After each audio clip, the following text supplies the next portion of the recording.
기대하면 나는 말씀 읽을 때가 아멘 아멘. 우리 아가서 8장 6절 같이 읽겠습니다. 시작. 너는 나를 도장같이 마음에 품고 도장같이 팔에 둬라. 사랑은 죽음같이 강하고 질투는 소울같이 잔인하며 불길같이 일어나니 그 기세가 여호와의 불과 같으니라. 우리 5번 크게 읽어보겠습니다. 시작. 너는 나를 도장같이 마음에 품고 도장같이 팔에 둬라. 사랑은 죽음같이 강하고 질투는 소울같이 잔인하며 불길같이 일어나니 그 기세가 여호와의 불과 같으니라.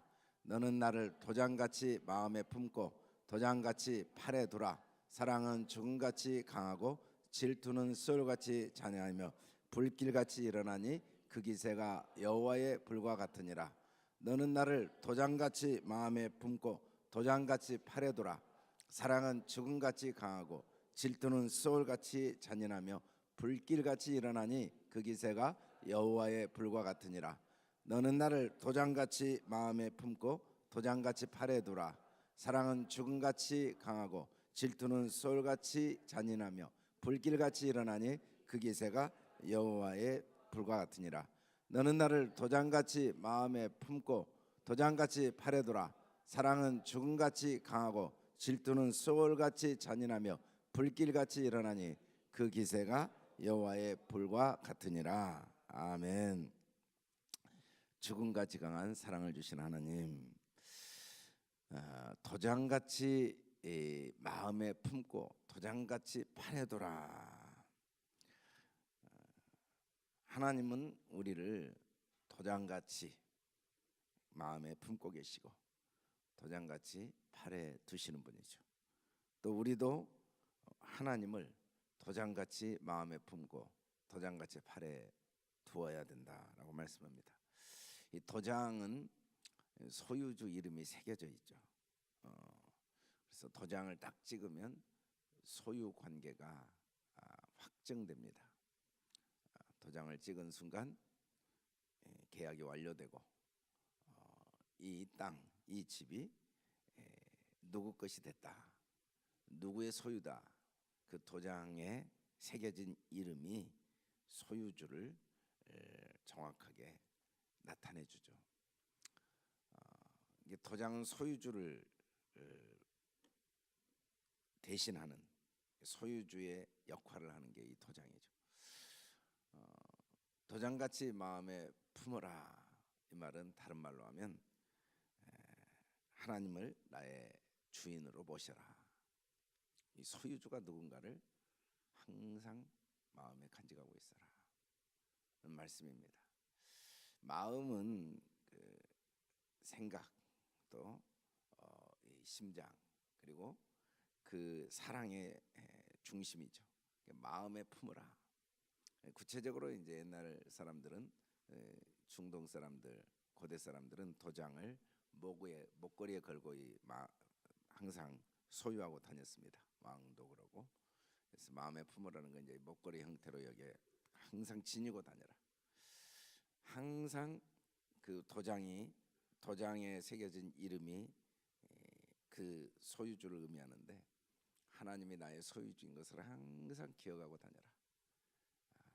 또 팔은 능력을 의미하죠. 이제 팔찌나 반지 형태로 도장을 두고 다녔는데 팔에 두라. 내 모든 능력의 근원이 어디인가? 내 삶의 모든 능력의 근원이 어디인가를 정확하게 두라는 거죠. 내 능력이 돈에서 나오는 것도, 명예에서, 권력에서 나오는 것도 아니고, 은과 금이 하나님께로 나오고, 힘과 등이 여호와의 신에게서 나온다. 하나님께로부터 나온다는 걸 항상 품고 다녀라는 의미입니다. 히브리서 3장 1절 보면, 그러므로 함께 하늘의 부르심을 받은 거룩한 형제들아. 우리가 땅에 속한 자들이 아닙니다. 우리는 분명히 24시간 기억을 해야 돼요. 우리는 지옥이 있다는 걸 항상 기억해야 돼요. 지옥. 성경에 지옥에 대해서 하나님이 얼마나 강조하고 있고, 예수님께서도 지옥을 얼마나 강조하고 있는가. 지옥이 없다면 예수님이 하나님이신데 왜 십자가에 죽으십니까? 하나님이 그보다 어리석은 일이 없죠. 만약에 지옥이 없다면 왜 죽으세요? 지옥이 있으니까 하나님이신데 이 땅에 와 죽으신 거예요. 사람들은 아직도 예수 믿어도 예수를 왜 믿는지를 모르는 사람들이 있어요. 자기가 지옥 간다는 걸 모르고 믿는 사람들이 있어요. 지옥에 가서 영원한 지옥불의 고통을 당하는 길을 가고 있는 나를 가로막고 예수님께서 그 지옥에 가는 걸 그토록 싫어하셔서 오직하면 자기가 이 땅까지 오셔서 십자가에 죽으시겠어요? 어떤 사람들이 그래요. 지옥이 어디냐고, 지옥이 어디냐고. 아니 하나님이 우리를 그렇게 사랑하시는데 지옥이 어디냐고. 아니 그러면 하나님이 우리를 그렇게 사랑하시는데 하나님이 바보 천치죠. 왜 십자가에 죽어요? 지옥이 있으니까 죽죠. 오직하면은 십자가에서 죽으셨겠어요. 지옥에 반드시 가니까 그 길을 막으려고 한 사람도 멸망치 않고 지옥 가지 않고 영생을 얻게 하기 위해서 십자가에 죽으신 거죠. 그러니까 우리 교회는 다른 건 아무 의미가 없어요. 여러분 천만금으로 부러울 게 0.001%도 없어요. 지옥 가면 아무 소용없어요. 내 자식이 팔다리가 끊어지고 뭐 불에 타 죽으면 어때요? 천국 가면 괜찮아요. 그렇게 안 죽어도 죽어요. 아니 뭐 불에 안 타고 뭐 사고 안 나고 뭐 안 죽으면 영원히 살고 그러면 슬프죠. 근데 어차피 이렇게 죽으나 저렇게 죽으나 어차피 한번 죽는 건 정한 거예요. 근데 그건 안 슬퍼요. 내 남편이 이렇게 죽고 저렇게 죽고 암으로 죽고 뭐 사고로 죽고 그건 잠깐만 슬퍼요. 천국만 간다면. 근데 아무리 밀랍을 하고 아무리 뭐 이 금으로 관을 만들어도 지옥 간다면 그보다 불쌍한 게 없거든요. 그보다 불쌍한. 그래서 우리는 하늘의 부르심을 받는 자들이기 때문에 우리는 하늘에 속한 자들이기 때문에 믿는 도리의 사도시요 대제사장이 예수를 깊이 생각을 해야 말은 정말 예수님을 통해서 하나님이 우리에게 보여주신 사랑, 아들까지 주신 하나님의 사랑을 마음에 깊이 간직하고 발에 항상 둬야 돼. 항상 모든 능력의 근원이신 하나님이 우리와 함께 하신다는 걸. 사랑은 죽음같이 강하다. 그러죠. 주님은 우리가 도장같이 마음에 품고 도장같이 팔에 둘 수 있는 이유는 주님이 우리를 위해 죽으셨기 때문에. 이보다 큰 사랑은 없어요. 이보다 죽음으로 자기 사랑을 확증하셨어요. 확증. 근데 이 주님의 사랑은 어제나 오늘이나 영원토록 동일해요. 나에 의해서 그 사랑이 좌우되어질 수가 없어요. 우리가 제일 속고 있는 건 우리의 인생이 하나님의 그 풍성한 축복을 우리가 헌신처럼 버려버리고 사는 이유의 가장 첫 번째는 하나님의 사랑을 내 수준으로 내려놓은 거예요. 나는 사랑이 변해요. 내 사랑은 아무리 큰 소리 쳐도 파도를 타요. 그러나 하나님의 사랑은 변함이 없어요.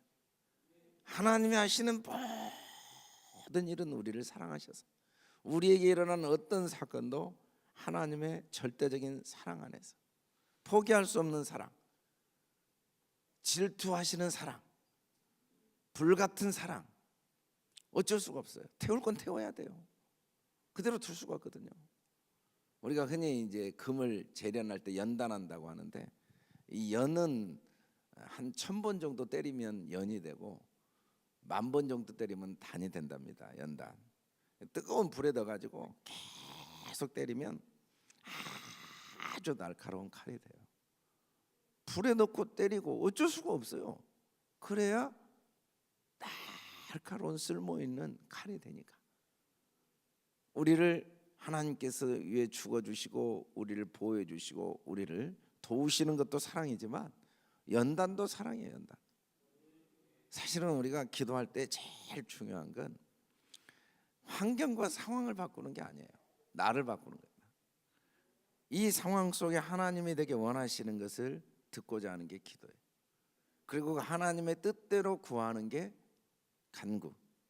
그러면 들어주시지 않을 수가 없죠. 우리는 기도를 환경과 상황을 바꾸는 걸 기도라고 착각하니까 아무리 들어주고 싶어도 들어줄 수가 없어요. 왜냐하면 그걸 들어주면 더 망하는데, 부모 마음이 그래요. 자식이 원하는 대로 다 해주고 싶죠. 근데 그걸 해주면 더 불행해요. 그러니까 하나님은 우리가 기도하기를 원하세요. 끊임없이 와서 하나님의 음성을 듣기를 원하시고, 하나님의 사랑을 깨닫기를 원하시고, 하나님의 마음을 배우기를 원하세요. 우리가 자식들 공부시키는 게 목적이 딱 하나죠. 어른되라고, 부모 마음 알아라고. 그래야 사람 곳이라고. 그래야 나중에 스스로 사람들에게 인정받고 어떤 역할을 하고 살아가니까.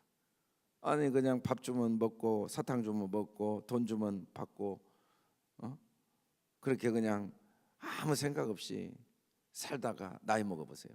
걔가 어떻게 되겠어요? 인생이 얼마나 비참해요. 그러니까 하나님이 우리가 어떤 경우에도 하나님의 사랑을 깨닫고 하나님의 마음을 알고 하나님의 사람이 되기를 원하셔서 하나님은 쉬지 않고 기도하기를 원하십니다. 기도는 항상 하나님의 뜻을 묻고 그 뜻이 내게 이루어지는 거죠. 아버지의 뜻이 내게 이루어지는 거. 땅에서 이루어지고 우리 가정에서 이루어지고. 제일 중요한 게 아버지의 뜻이 이루어져야 돼. 그걸 깨달아야 돼. 그걸. 근데 그 뜻이 뭔가? 사랑이죠. 사랑. 죽음보다 강한 사랑이에요. 우리가 이 주님의 사랑을, 죽음같이 강한 사랑을 가슴에 품는다, 마음에 품는다, 또 팔에 둔다는 의미가 뭔가? 이 사랑은 홍수도 물도 절대 삼키지 못해요. 그 무엇도 끊을 수가 없어요. 주님이 우리를 택하셨고 주님이 우리를 위해 죽으셨기 때문에 이 사랑을 마음에 품고 도장같이 팔에 두는 것은 구체적으로 아가서 2장 4절에 보니까 그가 나를 인도하여 잔치집에 들어갔으니 그 사랑은 내 위의 깃발이구나. 이 주님의 사랑을 나의 깃발로 삼는 겁니다.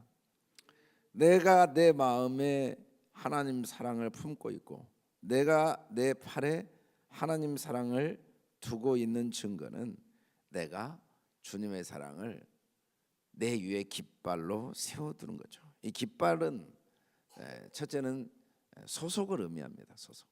우리가 주님의 사랑을 도장같이 마음에 품고 팔에 뒀다는 건 소속을 분명히 하는 거예요. 사람 앞에 나를 시인하면 인자도 하나님 앞에서 우리를 시인해요. 사람 앞에 나를 부인하면 하나님도 우리를 부인하십니다. 우리가 하나님 앞에 자기를 시인한다는 건 딱 하나예요. 누구 앞에서도 딱 한마디예요. 나는 죄인이다. 나는 아무것도 할 말이 없다. 우리는 그러다가 하늘나라 가는 거예요. 불신자들 앞에 우리가 어떻게 전도하냐면 나는 죄인입니다. 그게 하나님 시인한 거예요. 나는 아무것도 아니에요. 내가 돈이 있습니까? 내가 명예 있습니까? 내가 권력 있습니까? 내가 선을 행했습니까?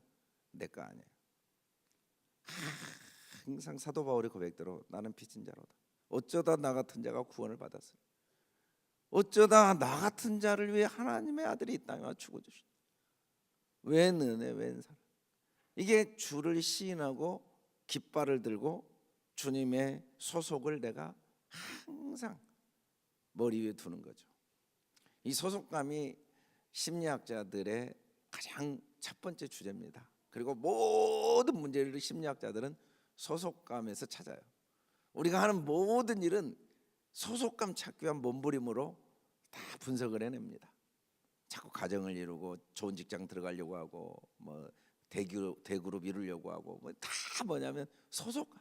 인간은 너무너무 이 본능 안에 버려진 마음을 갖고 있어요. 자기 스스로를 자기 혼자 세울 수가 없는 비참한 고아의 그 심령이 있다고 봐요, 심리학자들. 근데 우리가 영적으로 보면 어떤 것으로도 우리 소속감을 정확하게 해결할 방법이 억만 년이 지나도 없어요. 여러분 좋은 그룹 들어가 보세요. 여러분 뭐 아주 올림픽에 우승해 보세요. 여러분이 아주 뭐 최고 VIP CEO가 돼 보세요. 그 소속감이 여러분의 인생의 문제를 해결해 줄 수 있는가? 절대로 해결 못 해요. 딱 하나예요. 언제 인생 문제가 다 해결되는가? 나는 죄인입니다. 다 해결돼요. 모든 문제가 다 해결돼요. 주님 앞에 시인하는 거예요. 아멘. 그게 도장 같은 사랑을 우리가 마음에 품고, 우리가 왜 불신자들한테 무시당하냐? 우리가 사람 앞에 부인하니까 그래요. 내가 잘났다, 돈 자랑하고 능력 자랑하고 의 자랑하고. 불신자들은 죄인이라고 그러고, 그들은 몰라서 죄인이니까 우리보다 나아요. 우리는 알거든요. 내가 죄인이고 구원, 주님이 구원하신 것 외에는 내 안에 선한 게 하나도 없다는 걸 알고 주님을 구주로 영접하고도 남편 앞에서 자기 의를 자랑하고, 아내 앞에서 자기 내가 잘났다, 내가 잘났다. 목사는 교인들 앞에서 내가 잘났다, 내가 잘났다. 하나님이 너무너무 우리를 사랑하시지만 높여주실 수가 없는 거예요. 왜냐하면 우리가 깃발을, 주님의 깃발을 들고 있지 않고 마귀의 깃발을 들고 있거든요. 그 마귀의 깃발이거든요. 사람 앞에 주님을 부인하는 거, 주님 부인했다는 거 뭐냐면 자기를 높인 거예요. 세상을 높이고 돈을 높이고. 어떻게 주님께서 우리를 높여주시겠냐? 그래서 우리는 깃발을 들어야 돼요. 나는 주님의 소속이다. 나는 주님이 나를 위해 죽으셨어. 주님이 내 죄를 용서해 주셨고. 두 번째, 도장같이 품는다는 건, 깃발은 내가 있어야 될 것을 알려줍니다. 민수기에 보면은 이스라엘 자손은 각기 자기 진영의 군기와 자기 조상의 가문의 기호 곁에 진을 치되, 이 말은 군기와 깃발을 딱, 기호 깃발을 딱 두고 그곳에 정확하게 머물도록 했어요. 12지파가 딱 깃발과 그 지파의 이 기둥과 깃발을 딱 세워놓은 곳에 정확하게 동서남북에 12지파 진을 치도록 했다는 거죠. 이순신 장군이 명랑해전에서 12척을 갖고 일본에 300척 넘는 배와 싸우러 가는 중에 그 밀려오는 배를 보고 군인들이 두려움 때문에 혼비백산하고 있는 때 들었던 깃발이 그 초욕이라고 합니다. 이 초욕이는 장수와 도치 이 군사들을 부르고 지휘 명령하는 기인데, 전진 앞으로 명령하는 이 초욕이 앞에 이들이 죽고자 하면 살고 살고자 하면 죽는다는 그 이순신 장군의 말을 따라서 죽으러 다 적진을 향해 가게 되죠. 막 두려움에 떨고 있을 때 우리가 어디 소속인가 정확하게 인식하도록 초여기를 들고 전진하게 해서 승전을 했다는 내용이 소개되고 있습니다. 우리는 정확히 내가 어디 소속되어 있는 걸 알아야 돼요. 여러분, 우리가 새벽 날개를 치고 바다 끝에 가도 거기 하나님이 계십니다. 주의 손이 나를 인도하시고 주의 오른손이 나를 붙들고 계세요. 우리는 내가 하나님의 손 안에, 품 안에 있고 이 세상이 하나님의 절대 주권 안에 있다는 걸 항상 기억하고, 모든 사건과 모든 상황 배후에 하나님의 절대 주권이 있다는 걸 인정해야 돼요. 우리는 사람하고 싸우면 안 돼요. 우리는 환경과 싸우면 안 돼요. 그 배후에 있는 사단과 싸울 줄 알고, 사람을 미워하고 환경을 원망하면 안 돼요. 그걸 통하여 하나님을 보지 못하게 하고, 그걸 통해 하나님의 약속을 믿지 못하고 상황과 환경 때문에 근거 없는 생각에 빠지게 하는 사단과 싸워야 돼. 우리의 싸움은 혈과가 아니에요. 사단은 항상 우리 생각을 사로잡아요. 자, 이렇게 노예로 끌려갔으니까 네 꿈은 끝났다. 자, 이렇게 감옥에 갔으니까 네 인생은 끝났다. 자꾸 그렇게 환경을 통해 하나님의 깃발을 내려놓게 해요. 하나님의 소유가 아니라는 거, 하나님이 네 인생에 아무 관심이 없다는 거, 하나님은 네 삶에 아무런 영향이 없다는 거, 하나님은 너에게 아무런 의미가 없다고 생각하게 만드는 게 사단의 궁극적인 목적이에요. 근데 진짜 하나님이 내 하나님이 되는 자리는 어디냐면 그 감옥의 자리에서, 그럼에도 불구하고 하나님이 이 감옥의 상황을 주관하신다고 믿는 게 우리가 하나님의 소속임을 스스로 확인하고 또 하나님께 인정받는 기회죠. 아멘. 할렐루야. 할렐루야. 우리 깃발을 높이 듭시다. 우리는 하나님의 소유입니다. 우리는 하나님의 소속입니다. 하나님이 안 계신 곳이 없어요. 하나님이 개입하시지 않은 곳이 없어요. 하나님의 주권 속에 없는 게 없어요. 마지막으로 깃발은 승리를 약속합니다.